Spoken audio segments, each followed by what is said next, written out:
Jadi saya itu dari kecil itu banyak berhubungan dengan binatang-binatang peliharaan. Ayah saya itu punya perusahaan susu, saya di rumah memelihara hewan-hewan, anjing, burung dara, dan sebagainya. Jadi memang sejak saya sekolah, SMP, SMA itu saya lebih suka ke arah yang biologi, kimia saya juga suka sebetulnya ya. Tetapi saya tidak suka dengan matematik, dengan ilmu ukur dan sebagainya, nggak terlalu suka. Sukanya yaitu yang saya bilang tadi, berhubungan dengan benda-benda yang hidup ya. Jadi waktu SMA itu saya banyak berteman, teman saya ada yang menjadi ahli ekonomi utama di Indonesia, sahabat saya. Tapi saya juga berteman dengan teman yang ayahnya menjadi dokter. Dan rasanya waktu lulus SMA itu pilihan saya itu cuma ada dua. Mau menjadi dokter atau mau menjadi ahli kimia. Dan saya mendaftar di Universitas Airlangga, di Unpad, di ITB dan sebagainya. Itu yang saya betul-betul diterima itu di UNER, Fakultas Kedokteran, dan di ITB Teknik Kimia. Tetapi karena orang tua di Surabaya, saya memilih belajar kedokteran di Surabaya.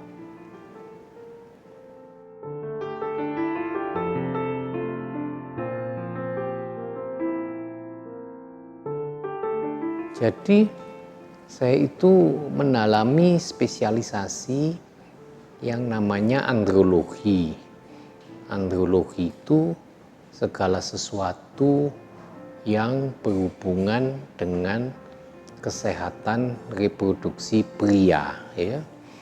Jadi kita itu terutama untuk kesehatan reproduksi itu mempelajari tentang spermatozoa, mempelajari tentang masalah-masalah perilaku seksual. Nah, yang utama itu saya mendalami mengenai reproduksi pria ini, spermatologi itu ya. Jadi memang pada waktu pendidikan, pada waktu saya jadi koas, itu memang bertepatan waktunya itu ya. Sekitar tahun 1978 waktu saya koas itu keberhasilan pertama dari bayi tabung. Dan teman-teman saya juga sudah banyak yang ngomong, kamu belajar itu aja, itu sangat sulit itu ya. Kamu belajar gitu saja ya. Saya sebetulnya tertarik sebetulnya dengan masalah itu, masalah-masalah infertilitas itu ya, masalah-masalah bayi tabung. Dan juga pada waktu itu semua yang lulus di kedokteran itu harus ke daerah, harus ke mengabdi ke daerah dulu sebelum mengambil spesialisasi. Hanya ada beberapa spesialis yang sedikit banyak berhubungan dengan klinis yang masih di bawah naungan Departemen Pendidikan waktu itu. Nah, salah satunya itu andrologi itu. Pada waktu itu memang baru sekali digalakkan tentang masalah andrologi. Jadi waktu saya lulus dokter tahun 1979, saya mendaftar di bidang andrologi ini dan saya diterima dan saya masuk pada tahun 1980. Saya masuk di bidang andrologi ini tahun 1980 sehari-hari kita itu mempelajari sperma yang sebelumnya kita tidak terlalu banyak melingkupnya. Jadi senang sekali belajar sperma, belajar genetika, belajar biologi umum, biologi reproduksi. Senang sekali pada waktu itu, ya. Jadi saya pada waktu itu ada tawaran beasiswa dari WHO dan melamar, dan tahun 1983 itu saya ke Amerika selama 1 tahun. Nah, di sana saya betul-betul belajar tentang sperma itu, tentang bagaimana sperma itu bergerak, bagaimana mengukur kecepatannya dan sebagainya, dan juga belajar mengenai hormon, ya. Tetapi sebetulnya apa yang saya pelajari itu secara teoritis mudah, tetapi pada kenyataannya waktu kita kembali ke klinis, masalah pengobatannya itu sangat-sangat sulit, ya. Kalau spermanya jelek, kita susah untuk mengembalikan ke normal. Jadi pada waktu saya kembali dari Amerika, saya aktif lagi di Departemen Biologi, kemudian mulai lagi, tetapi ada 2 poin yang sangat penting waktu saya ke Amerika. Yang pertama, bahwa infertilitas itu kita tidak bisa melihat sebagai pria dan wanita, tetapi kita harus menangani itu sebagai pasangan infertil, sebagai suatu pasangan. Dan yang kedua, ada pengobatan baru yang pada tahun 1983 itu diperkenalkan di Amerika tentang assisted reproductive technology, teknologi reproduksi berbantu. Nah, di sana banyak lompatan-lompatan orang yang sangat sulit, salurannya buntu dan sebagainya, itu bisa hamil. Jadi kita setelah pulang itu saya betul-betul ingin belajar tentang assisted reproductive technology ini, tentang teknologi reproduksi berbantu ini. Dan sejak pulang itu pun saya sudah mulai praktek. Tahun 1984 saya mendapat brevet sebagai androlog, sudah mulai menangani pria-pria infertil ini sebagai pasangan infertil, sebagai satu pasang infertil. Jadi itulah yang mendorong saya untuk mempelajari masalah infertilitas, masalah teknologi reproduksi berbantu dengan menghadapi pasien-pasien ini sebagai suatu pasangan. Jadi pada waktu itu saya mengajukan beasiswa dan alhamdulillah diterima beasiswa saya ke Belgia untuk mendapatkan gelar doktor, dan doktornya itu di bidang reproductive medicine, di bidang kedokteran reproduksi, S3 di bidang reproductive medicine, ya. Jadi saya bekerja satu tim dengan androlog, dengan obstetrik ginekologi, dengan para pakar-pakar di bidang reproduksi ini. Jadi saya ke Amerika tahun 86 sampai tahun 89 akhir. Waktu pulang dari Amerika, sesampainya di Indonesia, saya itu ingin cepat-cepat waktu itu kembali, karena ingin cepat-cepat menerapkan bahwa konsultasi ini harus pasangan dan kita harus mempunyai tim teknologi reproduksi berbantu atau assisted reproductive technology ini ya.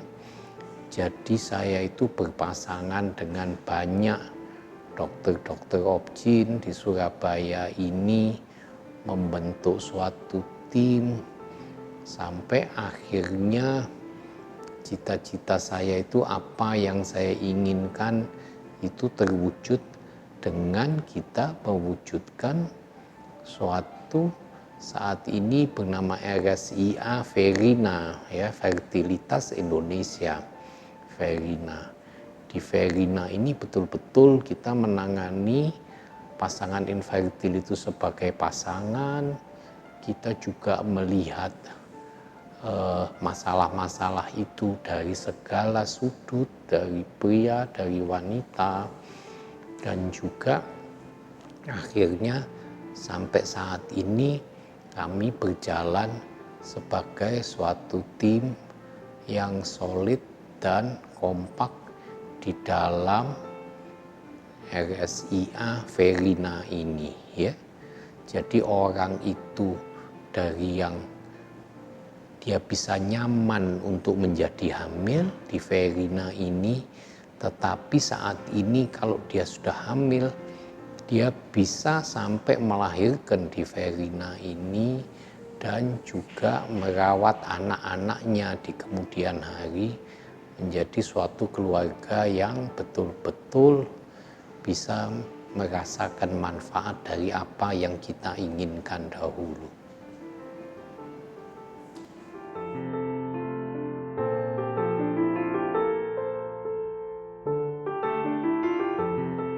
Jadi kalau ada pasien yang berhasil itu suatu perasaan yang sangat-sangat luar biasa ya. Tidak ada yang bisa menutupi perasaan-perasaan itu ya. Jadi saya datang ke sini ini baru ada konsultasi tadi, ada 2 orang yang periksa darah, yang satu hamil dan yang satu tidak ya. Tapi untuk yang hamil ini rasanya itu segala sesuatu itu sudah seperti terpuaskan semuanya ya, dari segala kelainan yang ada, saluran yang buntu, dioperasi dan sebagainya ya. Perasaan-perasaan itu sangat tidak bisa kita bayangkan ya. Saya itu sejak tahun 1986 itu, saya itu masih ingat di Belgia dulu pasien saya pertama yang hamil, Nyonya Pikafet dan sebagainya. Kemudian pasien bayi tabung kita di Surabaya ini yang hamil tahun 1990, saat ini sudah berkeluarga, menikah ya. Beberapa waktu yang lalu saya juga diundang ke pesta pernikahan dari pasien-pasien kita yang hamil ya, yang dilahirkan pada tahun 1990 ke atas di Indonesia, dan di Belgia mulai 86 saya di sana. Itu tidak bisa dilupakan ya. Nah, perasaan-perasaan itu lalu seakan-akan seperti masuk ke dalam diri saya ini ya, seperti membuat sesuatu yang luar biasa untuk tubuh saya ya.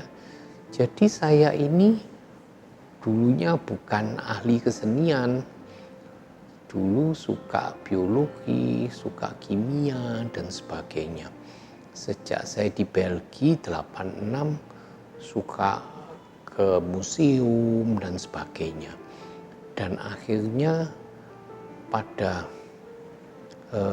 tahun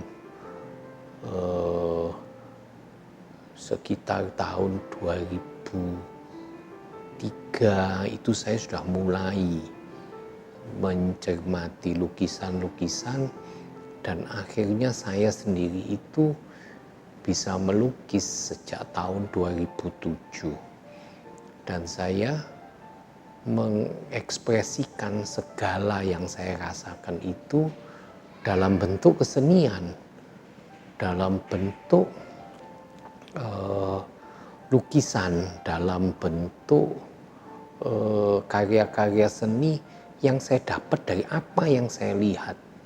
Ya, mungkin bagi yang pernah membaca atau mendengar, ya, kita itu punya buku untuk pasien-pasien kita yang hamil, ya, namanya Mimpi yang Sempurna. Tetapi saya masih rasanya kurang mantap dengan buku itu hanya menceritakan pasien. Tetapi saya sendiri ingin mengungkapkan apa yang saya rasakan itu untuk pasien-pasien kita dan untuk masyarakat, untuk orang supaya tahu bagaimana saya merasakan itu. Sehingga saya menulis satu buku lagi, art, maksudnya seni di atas assisted reproductive, ya. Jadi art above the ART, assisted reproductive technology, seni di atas itu.